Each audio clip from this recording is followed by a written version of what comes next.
যুক্তরাষ্ট্রের সামরিক উপস্থিতি শুধু তার নিজ দেশেই সীমাবদ্ধ নয়, বরং তা সারা বিশ্বব্যাপী। বর্তমানে ৮০টি রাষ্ট্রে যুক্তরাষ্ট্রের ৭৫০টির বেশি স্থায়ী বা সাময়িক সামরিক ঘাঁটি রয়েছে।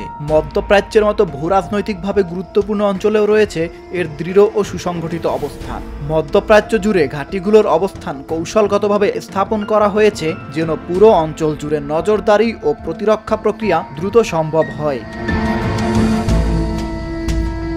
এছাড়াও ইরাক, সিরিয়া, জর্ডান, সৌদি আরব, মিশর ও লেবাননেও রয়েছে মার্কিন ঘাঁটি, যা এই অঞ্চলে নজরদারি ও সামরিক প্রশিক্ষণের কাজে ব্যবহার করা হয়। এখন প্রশ্ন হতে পারে, হঠাৎ করেই কেন এসব সামরিক ঘাঁটিগুলো আলোচনার কেন্দ্রবিন্দুতে? চলমান ইরান ইসরায়েল সংঘাতে মার্কিন যুক্তরাষ্ট্র ইসরায়েলকে সকল প্রকার সাহায্য সহযোগিতা করলেও এখনও ইরানে সরাসরি হামলা করার মতো সাহস দেখায়নি। তবে যুক্তরাষ্ট্র যদি ইসরায়েলের সঙ্গে যুদ্ধে অংশ নেয়, তাহলে ইরান মধ্যপ্রাচ্যের মার্কিন ঘাঁটিগুলোর উপরে হামলা চালানোর জন্য প্রস্তুতি সম্পন্ন করেছে।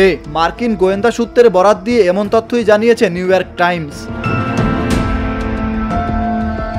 দুই ইরানি কর্মকর্তা স্বীকার করেছেন, যুক্তরাষ্ট্র যদি ইসরায়েলের যুদ্ধে যোগ দেয়, তাহলে তারা প্রথমেই ইরাকে অবস্থিত মার্কিন ঘাঁটিতে হামলা চালাবে। তারা আরও বলেন, আরব দেশের যেসব মার্কিন ঘাঁটি যুদ্ধের অংশ হবে, সেগুলোকে ইরান লক্ষ্যবস্তুতে পরিণত করবে।